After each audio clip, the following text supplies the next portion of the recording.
Bit of a crazy week for contracts, really, in a sense, because it's probably the most frustrating of the class lectures to listen to, because it's 100% participation. So last week, it is technically last week, last Monday. So basically the content for consideration is all in lectures I prepared earlier. I would update them if there was anything new to add, but there really isn't. Can go and have a look at, the cases that have been cited. But at the end of the day, consideration is consideration is consideration.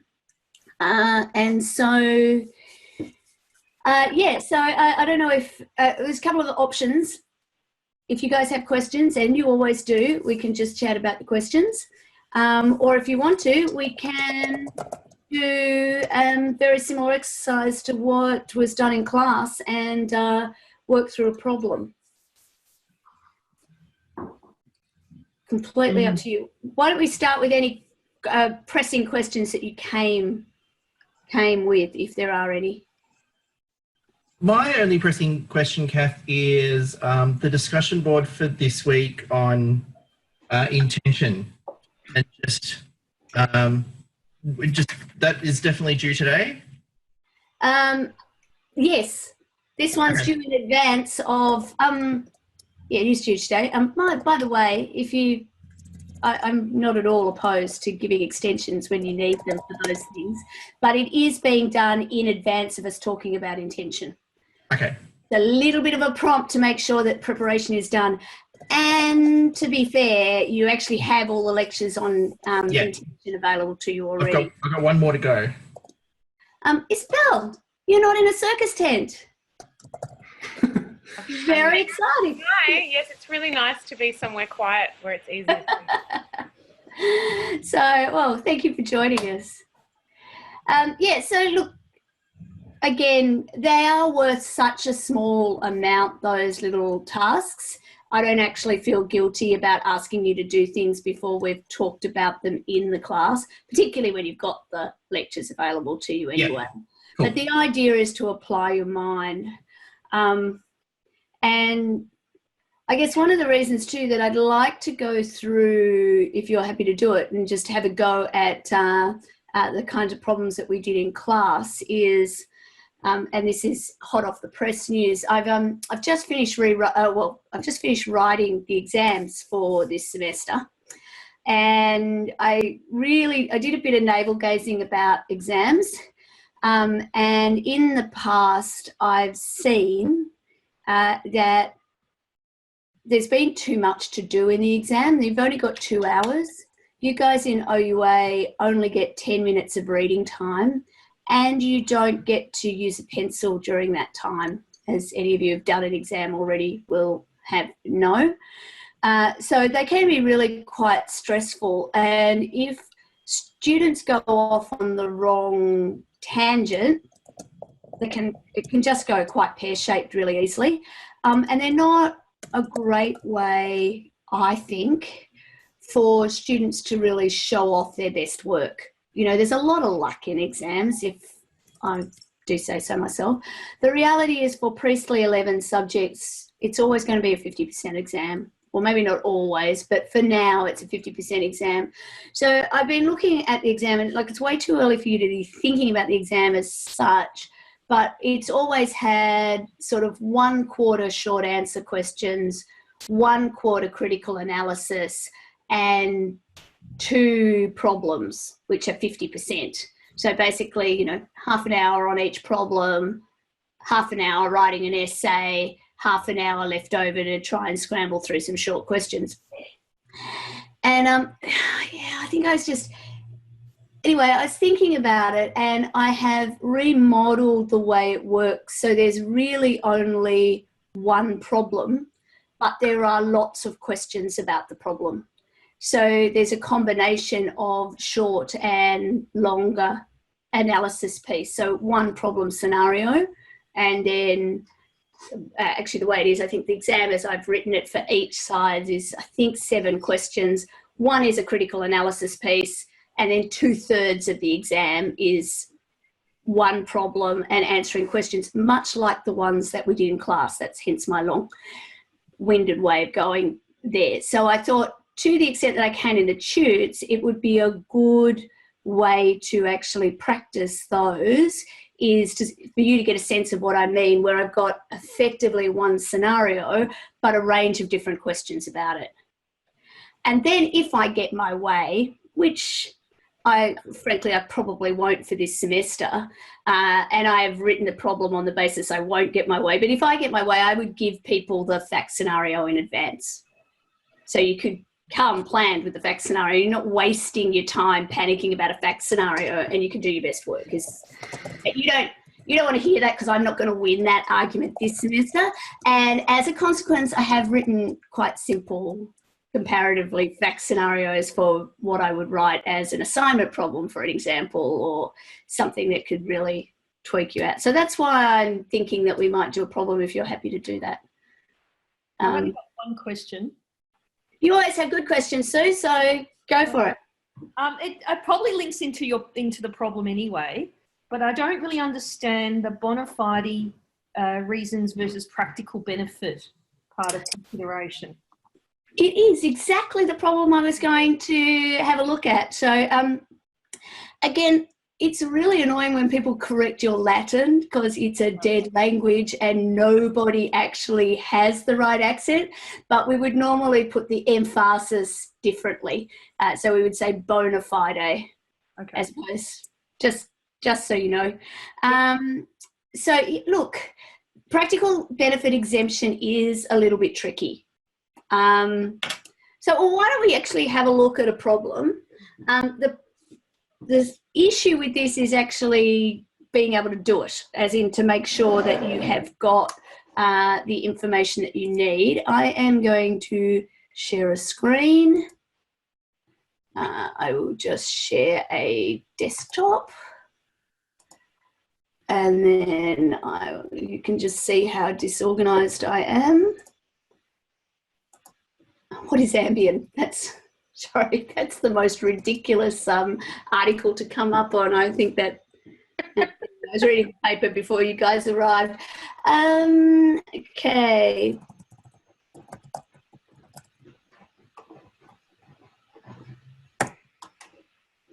Let me just find it. So I have actually, are you guys in a position where you can pull up Canvas as well as Talk to Me? Or is that too hard? I definitely can. I can, yep. In Canvas, for this week's recording, one of the things that is in that stack with the videos is the problem that we worked in class, which is called the timbertop nursery question. Before we share this, I will just see if I can bring that up. No. Just, in fact, let's not show results and things at the moment. I'll just see if I can bring a copy of that up. Here we go. How to float a company on the ASX. Why that's there. Anyway, sorry.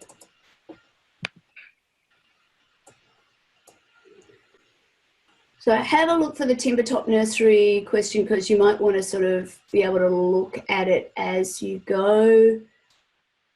If any of you want to hack me, you're getting great information for doing that right now.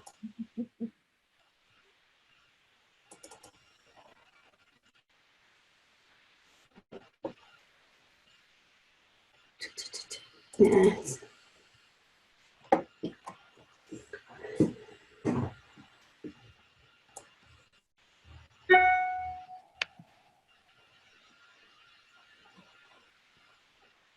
Here it is. So let's just have a look at this first. So this is the kind of thing in a classroom. It really needs to be quite a short problem. It will be longer than this in an exam, but So this is our problem. We've got timbertop nurseries, and they've entered into a contract with Ace Cubbies to construct 20 architecturally designed designer cubby houses to be completed by the 1st of October 2011, as it turns out, at a contract price of $20,000. The date was crucial to timbertop, as time was required to have the cubby houses painted and decorated prior to the Christmas season, and they'd already pre-sold 9 of them to a developer who needed them on the 15th of October at the latest. $20,000 was paid on signing. Very shortly afterwards, Ace realises that they've completely underquoted to the point where they have actually run out of money and they haven't yet completed the contract. So Ace tells timbertop of its situation and says they will be unable to continue. timbertop, aware that it would take longer to have the cubbies completed if they engage another cubby builder, and that they will lose the business with the developer if they miss the date, suggest to Ace that they should complete the work, in return for which timbertop will pay them an additional $10,000. So Ace accepted the suggestion, and timbertop immediately paid them $2,000. They completed the cubbies and delivered them on schedule, but timbertop's now refusing to pay the balance. Okay, we can flip back to the problem as we need to. But now what I want to do is actually start unpicking this problem, not go straight to solving, do they have to pay the $8,000 or not? I'm going to be unpicking it bit by bit. So here, the first part of this is, can you identify what the agreed price of the promise is? And let's have a chat about what agreed price of the promise means and how that fits with consideration. So you've got some options here. If you're able to find a little screen and just go to Pol EV Nolan Legal, it should be active. I might have just unactivated it. Can never really tell with the numbers. No, it must be that way around. Yeah, respond there. And I think if you can respond with these things, like they're completely anonymous, I won't know. I haven't pushed out what the people in class did. So at the end of the day, there are 9 results in there already. I think what we did with this one is we washed it out and repeated it. So that's why the number in there is quite low. But you get a sense of what other people did. One of the reasons why I think it's good to respond to these things is it makes you make a call rather than just think about it. So are you able to contact it? Are you having a think about it? And sorry, I don't know how to make the poll thing. I'm not too sure what you mean, Kath. if you open a website, a browser, and go to this, pollev.com/Nolan Legal. You should get those questions. You can do it on your phone. If you have an iPhone or an Android phone, you can download an app, but I really wouldn't bother with that. And you should see the same question. pollev.com.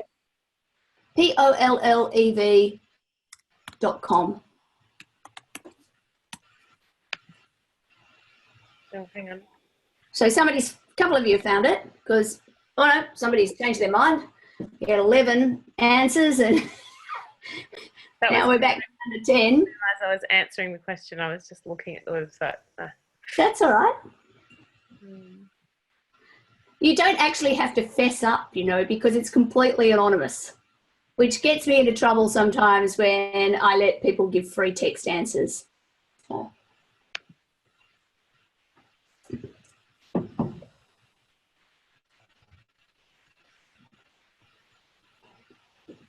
Do you need me to split my screen and have the problem sitting there as well? Actually, because you can see the questions, so see if that helps you.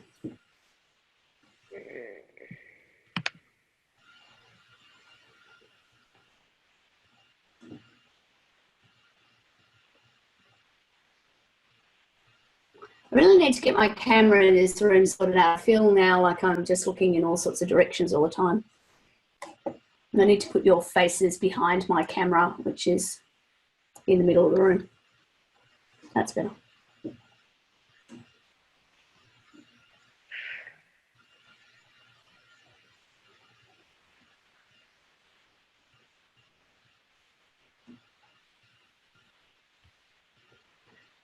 So I'm guessing, given that there are only 4 of you and one person has responded, that people are stumped and feeling a bit overwhelmed. So let's talk about what price of the promise means. So what does that mean, price of the promise? Have a go. You're amongst friends.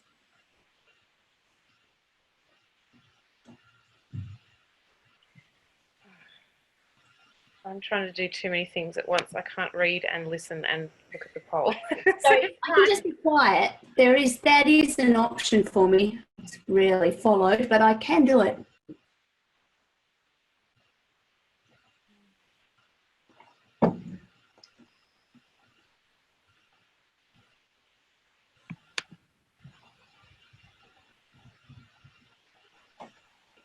Kath, I'm really struggling with the technology. Where do I find this website that you want us to poll on?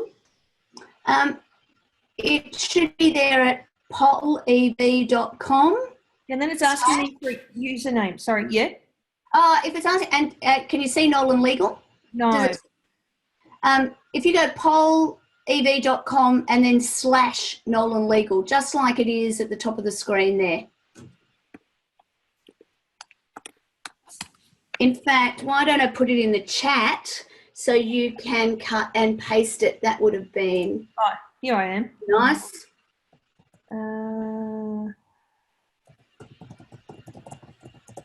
Just in case. Sorry, I didn't even think to do that. The price of the promise between the parties.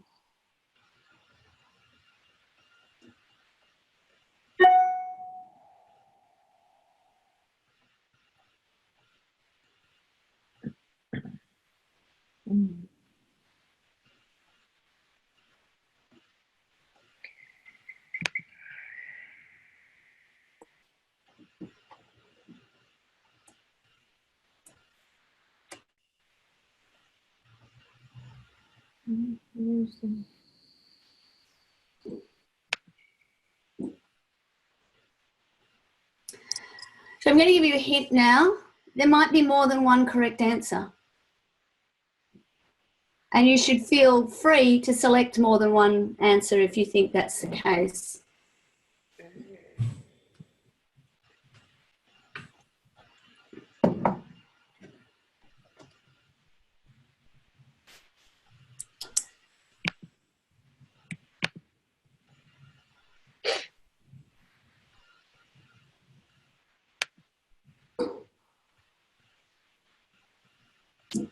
Well, the numbers have just jumped astronomically. Get that out of the way. Let's have a look at what people are saying. Now, I can't tell whether which of these numbers, I can't remember which ones of them adjusted since we were there. This is a really vague question. I must admit, I don't like this question at all. And it kind of, at one level, if you've got a question like this, you need to make some assumptions. So, and it looks to me that, so this answer and this answer are the correct answers, but it depends on how you read it. The delivery of the cubby house is the agreed price of the promise to pay $10,000. And $10,000 is the agreed price of the promise to deliver the cubby houses. Consideration moves both ways. And so consideration, the technical definition is consideration is the price of the promise. Consideration moves from the promisee to the promisor. So if you have made a promise to pay money, you're making that in exchange for a promise to do something else, to deliver services, to deliver goods, or maybe even, if it's a foreign exchange contract, to pay money. You know, you could have, I will pay you $100 US, you will pay me whatever that is, 130 Australian dollars. I actually have no idea what the exchange rate is. I just made that up. So consideration itself, the thing to remember about consideration is it does have to move both ways. And we end up with that exchange of promises, particularly in bilateral contracts. At the point of time when the contract is made, we have, even if it's only for a second or two, we have two parties that have made promises. And neither promise is binding in the sense of a common law agreement unless it is made in exchange for consideration, the price of the promise. So it's kind of, and the textbook puts it quite nicely. It sort of points out that at the point in time when the contract's made, neither promise is binding unless both promises are binding. So it's this kind of, you know, like intellectual conundrum that you have to deal with. But given that contract law has worked this way for a very long time, they say it's of interest to academics only, which is good because it's of no interest to me. So I just think we just need to understand that consideration needs to move both ways. And people can make promises that they keep all the time. But for it to be a legally enforceable contract, for it to be a legally enforceable promise, it needs to be made in exchange for, in a quid pro quo for, a corresponding price, the price of the promise. So it can be something as simple as the price of the promise to make me a cup of coffee is $1, you know, is $4.20. The cafe owner's price for the promise to receive $4.20 is a coffee. In this case, we've got this particular scenario. By the way, you will never get multiple choice questions in a fundamentals of contract exam. You will actually have most likely a multiple choice set of questions in advanced contract as part of one of the assignments, actually. So it is good to practice getting used to them. Questions, concerns, frustrations? Is that clearer or muddier? Yes. It's clearer. Let's keep going and have a look at what comes next. Oh, I have really got to turn these show results off so that you don't have a look. Would it have made any difference to the enforceability of the contract if the parties agreed that Timbertop would only pay $1 for the cubby houses? We can just talk about this. What does this mean?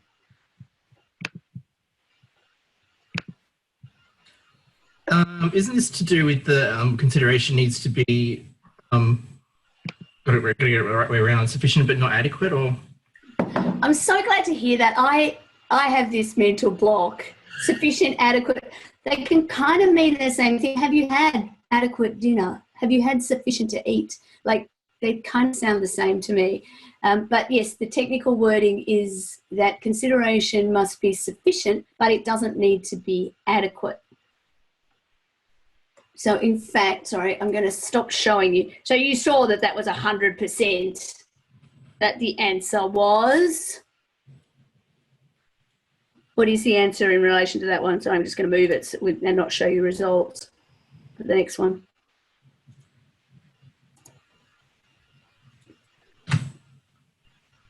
Oh, you're all being quiet now. Are you worried? I can't get on to the next question. Oh, it might not be opened yet. Activate. There we go. There we go. Sorry. It's not, even though I've been using this piece of kit for about 5 years, it's just not intuitive to me whether the button's turned on or off when it's coloured. So let me show you the results. So because, oh, sorry, I now showed you the results on the one I don't want to show you. Oh, far out. I'm having problems today, clearly. as long as there's consideration, it doesn't matter whether it's consideration that has value or not. What matters is whether the consideration is something that a court would see as being legally sufficient. So let's just spend a second thinking about why that is. Why won't a court inquire into whether the price is a fair price, whether it's an adequate price, whether it represents value? With bonus kudos points if you can direct me to a case. It's getting cold. I can't do that, but is it that there's something about wanting to keep private agreements private? Absolutely. Well, it's probably more, the nature of a contract is that it creates a private law between the parties. Yeah. So a public law is a law that applies to everyone, at risk of completely oversimplifying. And you read about this for the first week when you were doing the readings around what a contract is and why we have contract laws in the first place and how we might think about where contract law sits. But consideration is a really ancient part of the common law idea of contract. And the idea is that it is appropriate, if you are going to be able to enforce a contract in the courts, that there is a price paid for that contract, or there is something that evidences your intention that it would be legally binding. So I find that really interesting, that even though we're pulling apart each of these little pieces of what a contract is, or what formation elements are, we've talked about offer and agreement, offer and acceptance in the context of agreement. We're now talking about consideration. We're going to talk about intention and certainty as we move forward. But at one level, they are actually interlinked. I mean, I keep coming back to this idea of the offer. The offer needs to contain all of the, in my language, is the DNA of the deal. The offer itself, if it's going to be a valid offer, needs to be capable of acceptance without variation. And at the point in time it is accepted, that is the point where the contract is made. So it needs to contain all of that DNA. It needs to contain the consideration. So the offer itself needs to state, I will make cubby houses for you if you commit to paying me $20,000, or I will pay you $20,000 if you commit to making me cubby houses of these specifications by this date. And I remember putting up a slide in the first or second week, I think, where there is there's actually a definition of what an offer is, taken from the restatement in the American law, which always used with some caution. And even though the words are very flowery, effectively it's saying, in order for something to be an offer, it needs to contain everything so that a person who is assenting to it understands that by accepting it, they are bound, and that the offeror is bound as well. So consideration is part of that, in the sense that it's part of demonstrating that intention to be bound.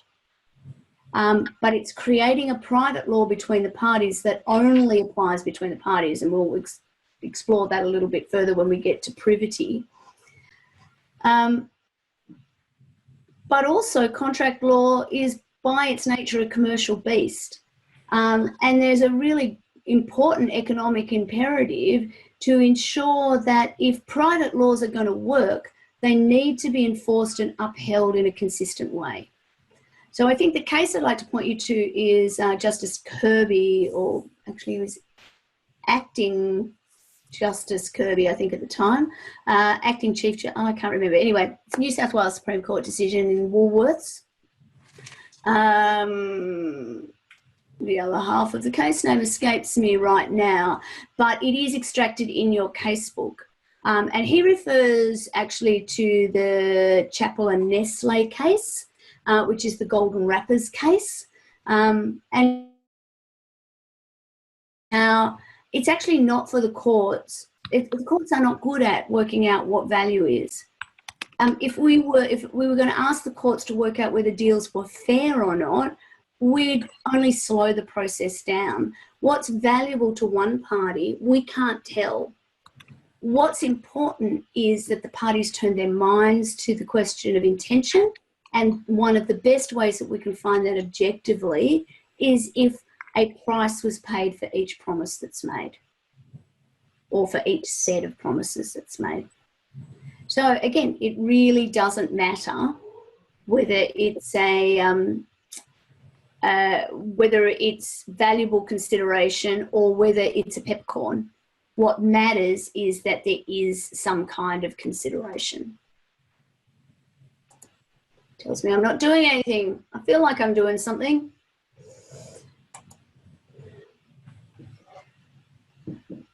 So, speaking of consideration, let's think about the larger amount of money now. I'll activate this one. True or false? Consideration was provided by ACE to timbertop for the payment of $30,000.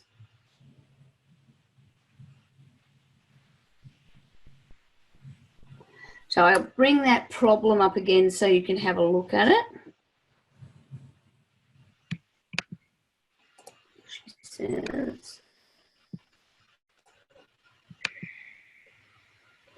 I'll put that over there so you can see it. Put that there.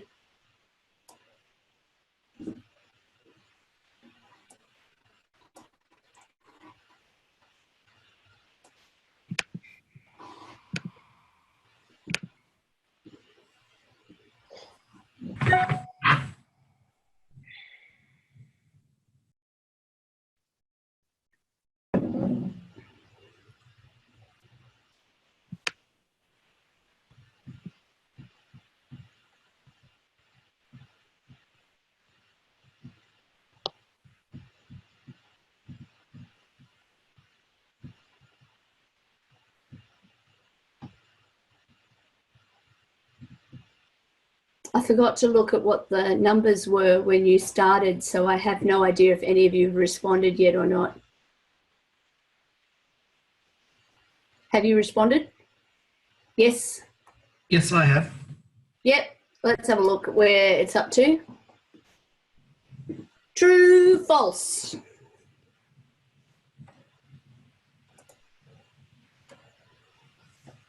So we don't have consideration for the full $30,000. There is consideration for the $20,000. That was the original promise to deliver the cubby houses on time. So we don't have consideration. Now, I think if you walk away, and just going back to Sue's question at the very beginning about the practical benefit exemption, and we'll work through, you know, spoiler alert, the practical benefit exemption applies in this case. And I think you can see, actually, are you recognising that the problem looks a little bit like one of the cases? Can you pick which case it is? Sue's nodding her head. I'll save us the time. It's Roffey Brothers. So it's very similar facts to Roffey Brothers. And just as a general point, most of us are not very creative people. We find it much easier to come up with fact scenarios that mirror cases that you might have read. So if you see an analogy to a case, that's going to help you identify what area of law you're supposed to be dealing with. Actually, I'm relatively creative. It's not a sure thing with me, but it's, you know, I'm seeing them a lot. So that if there's one thing you can walk away from is with this, it's understanding that the practical benefit exemption, similar to a number of other exemptions we could be talking about, they are exceptions to the requirement for consideration. So when I put up a slide at the very beginning in the lectures, it would have looked something like this. Looking for consideration. Okay, colours here are probably slightly different because I've moved it into the more updated template. But basically, working through a flowchart of working out whether the consideration exists, the very first thing you ask yourself is it a deed? Because if the whole thing's documented in a deed, it doesn't matter that there's no consideration. There's an exemption to the requirement for consideration if it's in a deed. But then as we work through the other elements, we need to look at the exceptions, and the exceptions are exceptions to the requirement for consideration. So it doesn't necessarily hold that, well, it does hold in this case if the practical benefit exemption applies, and a court would need to decide that, but if the exemption applies, then there's no requirement for consideration for that additional $10,000. So the practical benefit is not the consideration. The practical benefit gives rise to the exception for the requirement for consideration. And it's a subtle, but it's a really important difference. Sorry, I'm going to pull this one away from you so you can't see what's on the next one until I get there. Just for a second, because it's just not playing nice the way I want it to.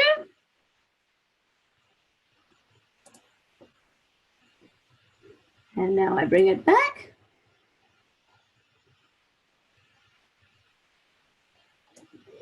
And I think I've actually answered that question, this next question anyway, in that little sort of wrap up that I just gave, but have a go anyway. Sorry, let me activate it so you can have a look.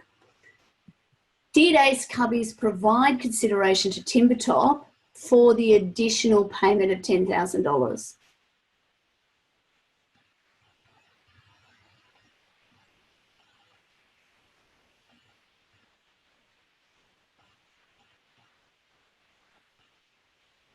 And I want you to think about the language in those options.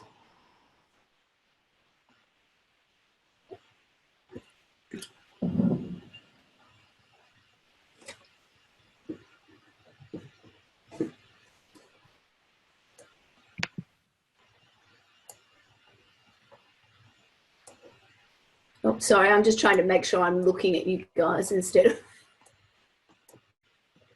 I'm moving things around. So let's just have a quick look. I suspect a couple of you are being shy.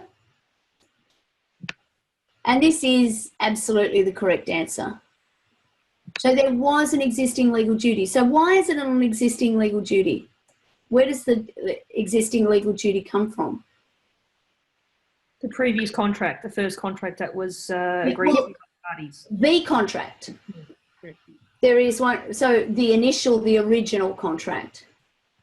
Sorry if I can interrupt. I'm actually not seeing your screen. I think David's got the same problem. I'm just seeing bubbles, like a back. Oh, okay. It's changed screens, and that means that when I moved it away, sorry. Oh, sorry about that. Let me just. Is that better? It's just black now. Oh, yeah, no, that's great. Yeah, that's good. Sorry about that. That's all right. Here I am thinking I'm organising things on the screen to make it as easy for you as I can, and it's my second screen that you can see. Sorry about that. So I've got a question. Please, Isabel. What about the bit where the company agreed to the extra $10,000 but then only paid $2,000? So how do you deal with that? Okay, so let's talk about that. So there's been an agreement. So in fact, let me just find the problem again so we can just be all looking at the same language. So they've heard the story. We're going broke, we can't do it. Yep. They've basically they've suggested that they will add an extra 10 grand to the price. So it's at their suggestion. So there's an offer. That offer's been accepted. The promise has been performed. The question is there consideration for that promise? Now, they've actually paid $2,000 already. The fact that they've paid it is, it's a fact, but it's not consideration because there's no additional or new promise. So actually, it's actually good to just stop. If you were acting for Ace Cubbies, they came to you and said, look, we were about to breach our contract. The other guys have said they'll pay us more money. Just tell us, what should we do? We just want to make sure that that's kosher. Is it going to be okay? What would you tell them? What would you advise them to do? Maybe write up a new contract. Yeah, new contract. Yeah. And if you need new contract, then you would need fresh consideration. Yeah. So what are some of the things they could do? Think about some of the cases that you've read. What do you think that if they agreed, I think their delivery date was the 1st of October, they agreed to deliver them by the 30th of September, would that have made a difference?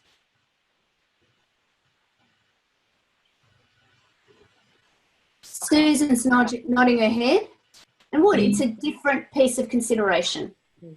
So they've adjusted the time, it's a different deal. The easy thing would have been to put it in a deed.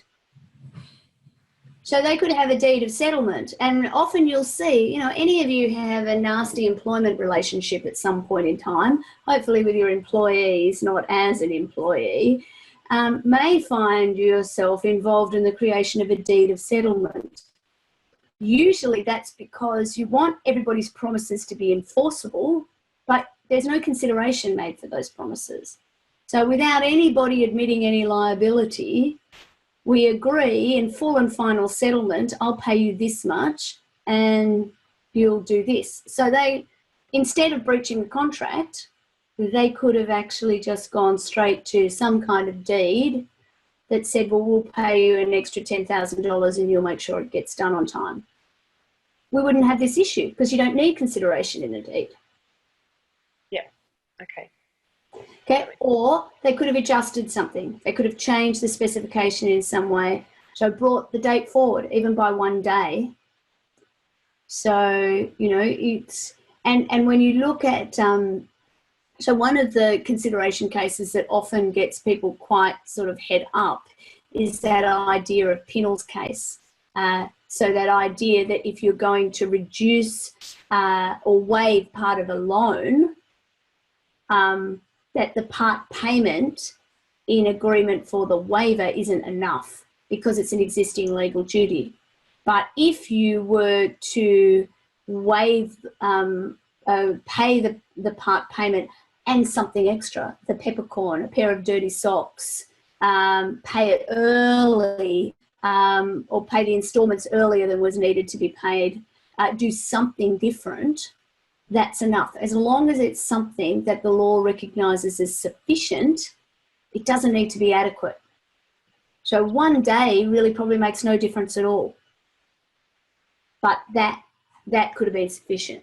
So for those of you who are going to be lovers rather than fighters, you're looking for the learnings in these cases to work out, well, how do I advise my client to make sure it sticks? So I'm just going to pop this down here now. Again, do this. Oh, and I didn't need to.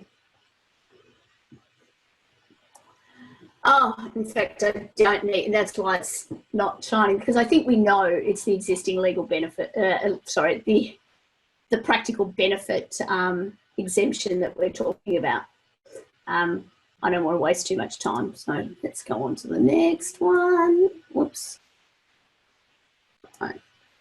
Oh, actually, you can just see what the others said. Let's just talk about it. This is a free text one. I'll activate it for you. So what was the practical benefit? Let's just talk about it because it's 7:17. And I made soup. And they Quite a didn't. nice soup. It's like with lentils and spices and tomato, and I can smell it from here. It's got cinnamon and nutmeg in it and lots of chili. You're in Canberra, Matt, aren't you? Is that right? It's colder there than it is here. It's freezing here at the moment. It's hot on a cold Sunday night. You're in a t-shirt though. Yeah, I've got the heater up. I have a heater under my desk here. Do you know why I stand up while I'm working? It's just so I can have the heater near me. And that's not entirely true.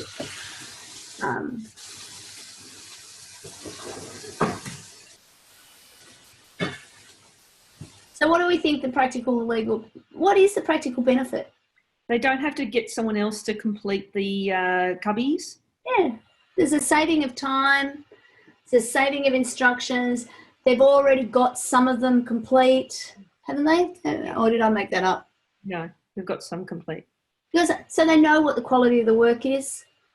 They're not if they can get them done on time, they're not at risk of losing that work with the developer.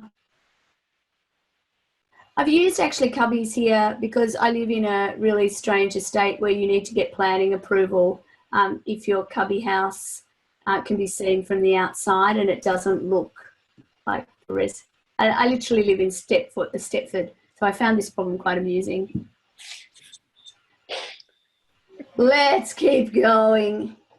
So can you see the idea that I have with the way that the problems will work in the exam too? One fact scenario, but lots of smaller questions. Try and keep people on track. Oh, gosh. You can see what people thought. Mm-hmm. So do they have a claim? Well, clearly, it's just, given it was 100%, I won't pretend otherwise. So, but they have a claim not because there was consideration. The practical benefit isn't the consideration. The practical benefit gives rise to an exemption from the requirement for consideration.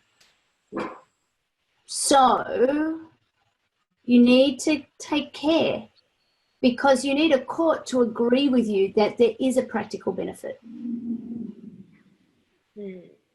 And so anytime we go to court, we've got a risk, right? So basically, if you were advising your client, oh, don't worry about this, there's a practical benefit for them, it's fine, you don't need consideration, don't worry about it, you are likely to be negligent.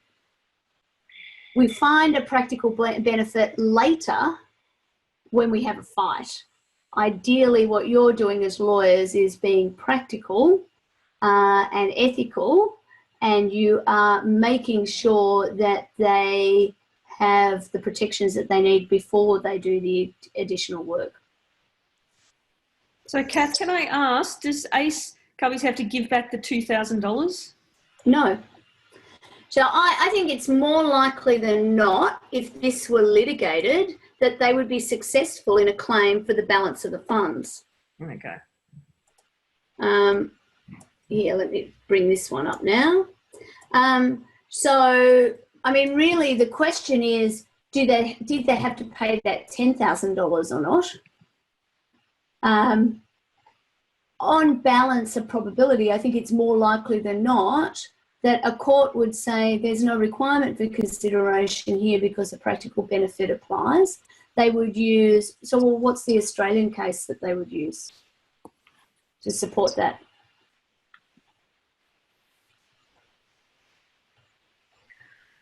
I was thinking, I don't think it got to this because, oh God, that was silent, sorry. I was thinking about the mobile case because the, I think they didn't even get to this stage. No, they didn't get to this stage. But it would have been interesting to see in mobile if they had actually argued practical benefit. The issue that they had is both sides got a benefit in mobile from the additional work. I was thinking of Musamechi and Winnedell.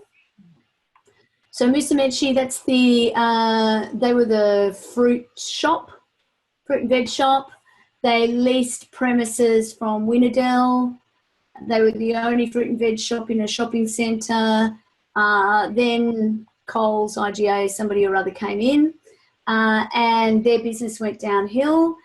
Their rent was really high, and they were about to breach their lease and leave. Winnerdell said, no, don't do that. It's bad for us when there are empty shops in the place. What we'll do is we'll reduce your rent until business builds up again, because it's better for us. As it turned out, business did build up again, and then they went to get recovery of all of the back rent. And the court found, well, no, there was this was your suggestion. You made this deal with them on the basis that you didn't want an empty shop in the shopping centre. It was, that reduces trade, it looks bad, it makes it harder for them to lease places, range of different things. So always try and find the Australian case if you can.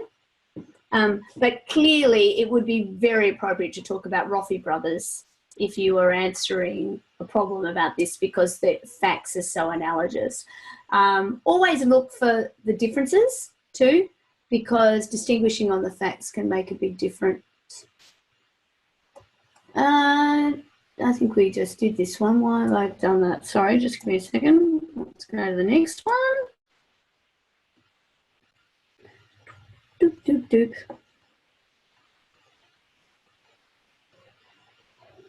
Yeah, something weird is happening. Oh, that was the end of them. I'll just look at the next. Yep, no, that was the end of my questions about timbertop. I think probably to finish that up with practical benefit, if you look at the judgment in Musumeci, you will see that there is a step plan. So there's actually kind of one of those really beautiful judgments where the court says, well, we need to see this, this and this in order to identify whether or not there's a practical benefit. Of course, let me just bring up the slide. Oh, no, of course, wouldn't you know it, I don't have it. No, isn't that annoying?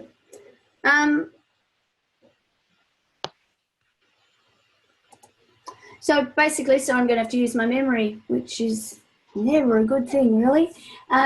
So the court will look to whether or not there was a benefit, whether or not there was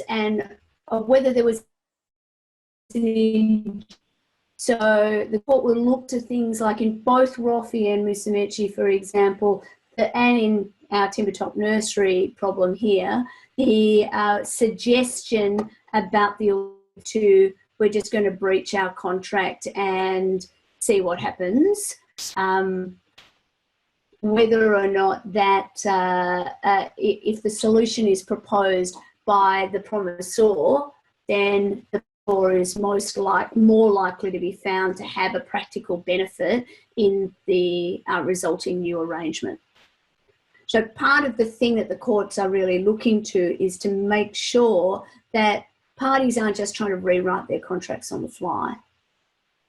So getting in with the lowest price tender and then trying to renegotiate the terms on the go, that is not something that the courts really want to see happen. It's not something that commercial people really want to see happen either. But when the price, they've already been squeezed on price, and there is some real benefit to the promisor in offering more money and it's coming at their suggestion, then the courts will look to this practical benefit. But to be frank, it's not something that's easily found. So as an advisor, you would be wanting to find an alternative way rather than just relying on people's good graces and the courts being on our side later if we need them. You would be wanting to put some kind of deed in place, I think, or some alternative consideration. Questions, concerns, thoughts? Was that a bit of fun answering some questions along the way? You're all looking a little kind of horrified in your own ways. I think that's helpful. I've got a bit of catch up to do, but I think that's a helpful. Well, sadly, I can't do it for you. Oh, that's all right. That's my problem. I'm happy to do But, it. but I think actually doing problems really helps provide some context. Actually, this reminds me, I have asked students to give me a little bit of feedback. Some of you might have done that, and I did, sorry, let me just find it. I did talk in class about the feedback that I got. Somebody has, from the OUA class, has mentioned that the recording volumes are a bit low. They're very hard to listen to in the car, in particular. I'll see what I can do about that. I'm not 100% sure I can do a lot about it, but I understand that the quality of a video is almost 80% at least the quality of the sound that you hear.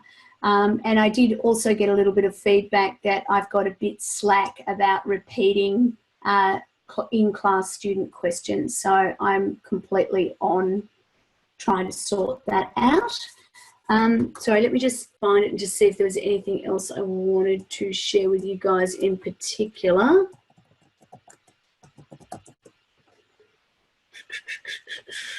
I haven't, to be quite frank, I haven't had a lot of feedback from you guys and, well, from anybody actually, and most of it has been overwhelmingly flattering, which is lovely, but not particularly helpful, in the sense that it's usually when people make constructive criticism that I've got a better opportunity to adjust and pivot as we go to make it work for you. Every class has a different personality.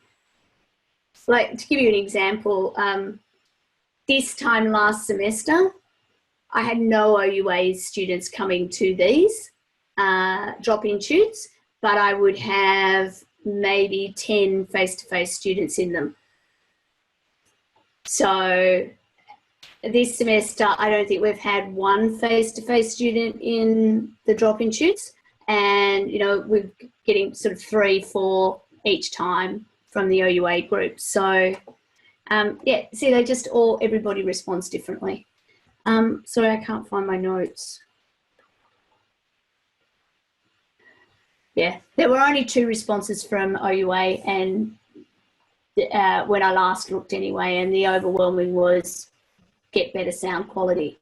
So I'll do my best, but I ought to say, for a filmmaker, I'm a bloody good law lecturer. So I will do my best. Anything anybody wants to finish up with? Next week we're going into intention. Well, in fact, you should be in intention already. If you've got any questions about that you want to throw at me for this week. I know I'm behind on, I haven't marked last week's problem task yet.